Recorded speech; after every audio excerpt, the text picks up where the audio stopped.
How about a tooling tutorial that doesn't focus on floral work? That's coming up.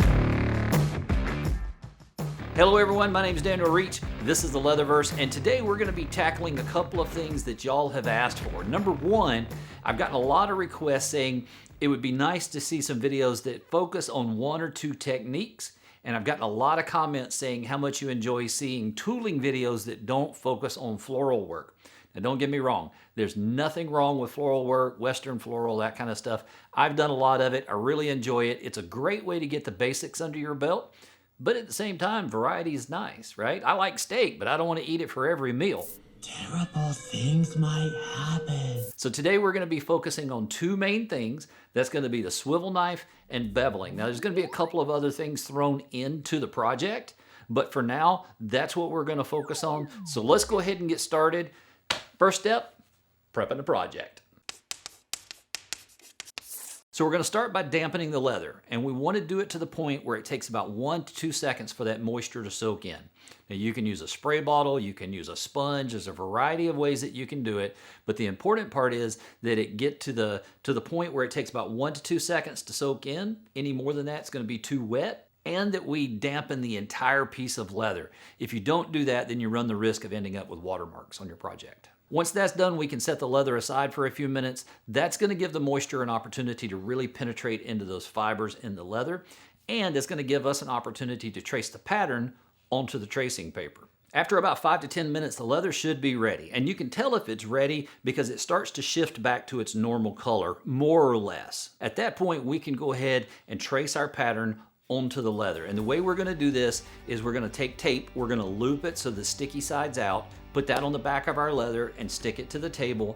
Then we're going to put tape on our tracing paper, put that over the leather, and then tape it to the table as well. That's really important because we don't want to tape the tracing paper directly to the leather because it leaves marks, it leaves residue, and that's really tough to get out. So here's a quick pro tip for you. If you will tape the leather and the tracing paper to a piece of mat board or foam board or even cardboard, that's going to make tracing it a lot easier. Number one, it's a larger piece, so you've got more to work with, more to hold on to. And number two, it allows you to rotate it into positions that makes tracing it a lot easier. One last step in the prepping phase, and that's going to be to tape the back of your project.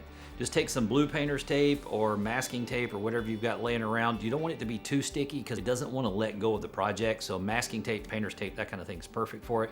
Go ahead and tape the entire back of the project. That's going to prevent it from stretching while we're tooling it. Once you've got that done, it's time for step 2, cutting in the project. Two things really quick before we get started cutting in the project. Number one, don't forget to strop your blade. Do it early and do it often. If you feel your blade starting to stutter as it's going through the leather, if you feel your blade dragging, those are both indications that you need to strop the blade. It could also be that you need to re-wet your leather. So you want to look at those two things if your blade's not going through the leather smoothly. And number two, don't connect intersecting cuts. So if you have two lines that butt up against each other, or maybe one goes under the other, something like that, we want to make sure that we're not connecting those lines. Anytime you have two swivel cuts that connect, you run the risk of that leather lifting and peeling back. So we're actually going to connect those lines with the bevel in later steps. These cuts are going to be very straightforward and simple. You really don't even have to taper them. Tapering is typically done when you have a line that disappears or transitions into another line. These are stopping at a junction or they're disappearing under another line.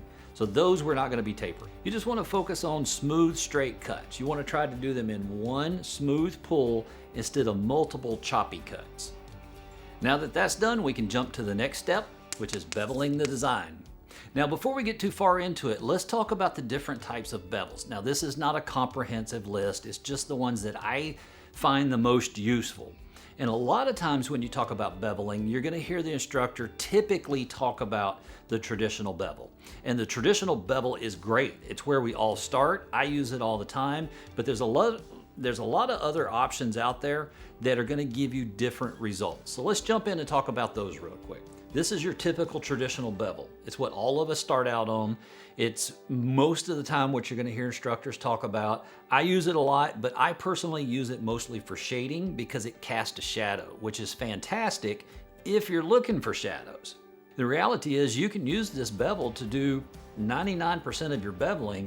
You're just not going to get as crisp of a line as some of the other options.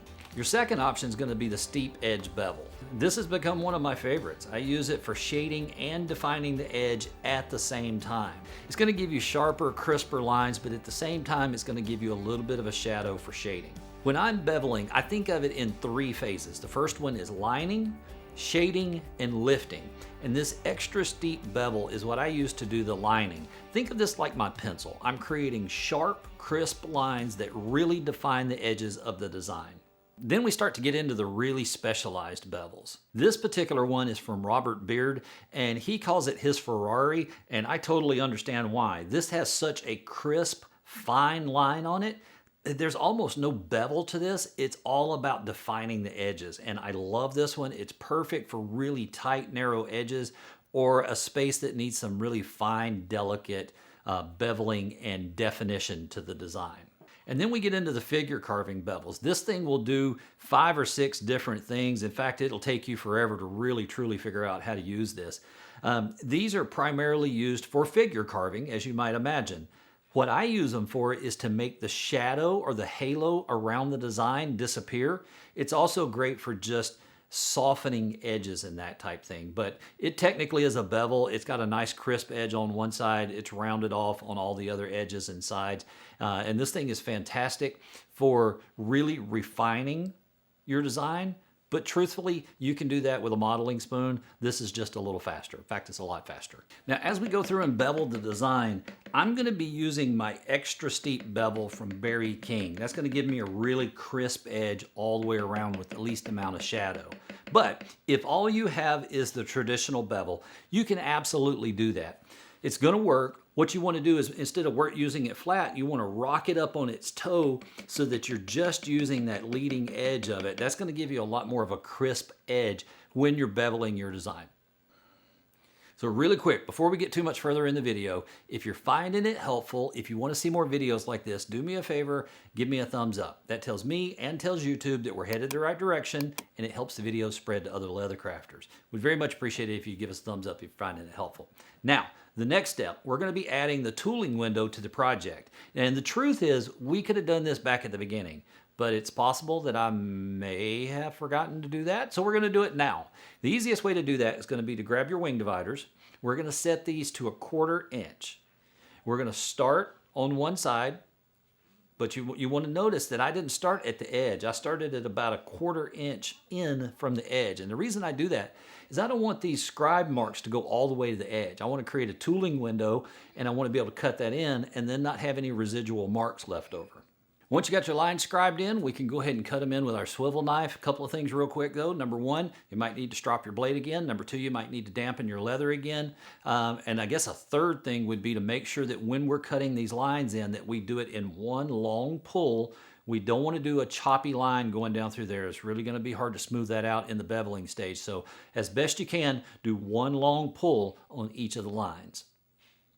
So once we've got that tooling window cut in with our swivel knife, we can go ahead and jump over and start working on the beveling.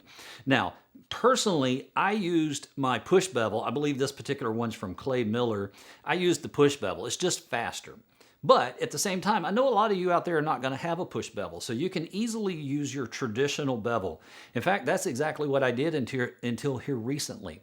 Now, you might be asking yourself, why are you showing us all these other tools that we may or may not have? Well, yes, I want to be able to show you that you can use a traditional bevel and other basic tools to do pretty much anything out there. But at the same time, I want you to know what other options are out there, because these do speed you up. They do make you more efficient. A lot of times they make that particular job a lot easier. So not only do I want to show you the basics, the ones that everybody uses, and how to use those better, but I also want to show you the more advanced tools, the more efficient tools. So the next step is going to be one that technically is not necessary, but it's a subtle touch that really adds a lot to your design. It really helps step it up. You're going to see a lot of masters doing this because it really steps up their work to the next level. And like I said, it's very subtle, but what we're going to be doing is we're going to take a modeling spoon and we're going to gently round off the edges of our design. Now, if your leather has the right amount of moisture in it, it's not going to take much pressure at all from this thing to really get that gentle round to the edges. If you don't have one of these, that's okay. There's all kinds of other stuff that you can use. In fact, if you've got a small spoon in your kitchen, you could probably use that. The key to it is just making sure that the spoon is up on about a 45 so that as we go across it, it's kind of like spreading butter on a piece of bread. You just want to have the knife on a little bit of an edge so it spreads evenly. It's pretty much what you're doing here. One of the keys to making sure that your design really pops off the leather is going to be to push that background backward. And that's what we're going to do next, backgrounding. I'm going to be using a pretty heavily textured matting tool for the center of the design. That's going to give me a darker texture in the middle, and then I'll have it fade out as we go out to the center. In fact, I'm going to switch to a different matting tool that doesn't have as coarse of a pattern on it. So for the area outside the design, I'm going to be using an F901. This matting tool has a large footprint on it that's going to give me a smoother texture. It's going to give me a wider footprint, which makes it a lot easier to cover ground. The key to making this work is, number one, we want that smooth texture. We don't want divots and tool marks and that kind of thing. And the further we get away from the design, the closer to the edge, the lighter of a touch that we're going to use on this so that we just barely have any texture on the leather at all. So this is where I'm going to deviate from what a lot of the other leather crafters out there might tell you. I'm going to bevel my design again. In fact, I'm going to bevel it 3 more times. So the first thing I'm going to do is I'm going to go around the entire design. I'm going to use my steep edge bevel, and that's really going to allow me to crisp up those edges and those lines. Next, I'm going to go around the entire design again with either my figure carving bevel, which is what I'm going to use, or you can use your traditional bevel, one of the two. What we're trying to do with this step is eliminate that halo, that shadow that goes all the way around it. That's something that you really want to avoid. In my experience, the figure carving tool is probably the best for that, but at the same time, you can do it with a traditional bevel. It's just a little bit more tricky to do it. Just take your time. A lot more of a gentle touch to it when you do it. And again, the goal is to smooth out that halo that goes all the way around. And then last, I'm going to go back with a steep edge bevel and connect the lines where they intersect. Now, as we go through and mat and do all the other type of shading, beveling, a lot of times what will happen is those connecting lines will get matted down and they really get where the knot is crisp. So I go back at the end and I really focus on getting those connection lines back in there, making sure they're nice and crisp and really defining those connections. So with that, we're almost done. The last stage are the finishing touches. And for those finishing touches, we're going to be using the modeling spoon. There's 2 things that we're going to be doing with it. First, we're going to be adding shading to the areas where the lines intersect. Anytime you have one line that goes under another line, what we want to do is we want to add a little bit of shading to each side of that. Now, it's very important that you do 2 things. Number 1, that shading should fade out. We don't want it to end abruptly. And number 2, go slow because it's easier to add more burnish and shading to it than it is to take it away. And once you've got all the different intersections shaded, what we're going to do is we're either going to take our swivel knife or our modeling spoon. My modeling spoon's been sharpened on the end. And we're going to go back and we're going to add those little tick marks, those flow lines, to the ones that go under the other line. So anytime you have a line that goes under another line, we want to add those 3 little tick marks there to tell our eye what direction it's going. It just helps with the flow of the design. Once you've got that done, all that's left to do is just hit it with your favorite sealer, put a coat of antique on there, buff it off really good, maybe hit it with a second coat of sealer at the end just to lock it all together, and you're done. That's going to be it for this video. If you found it helpful, do me a favor and give me a thumbs up. I'll see you in the next video, and in the meantime, go make something amazing.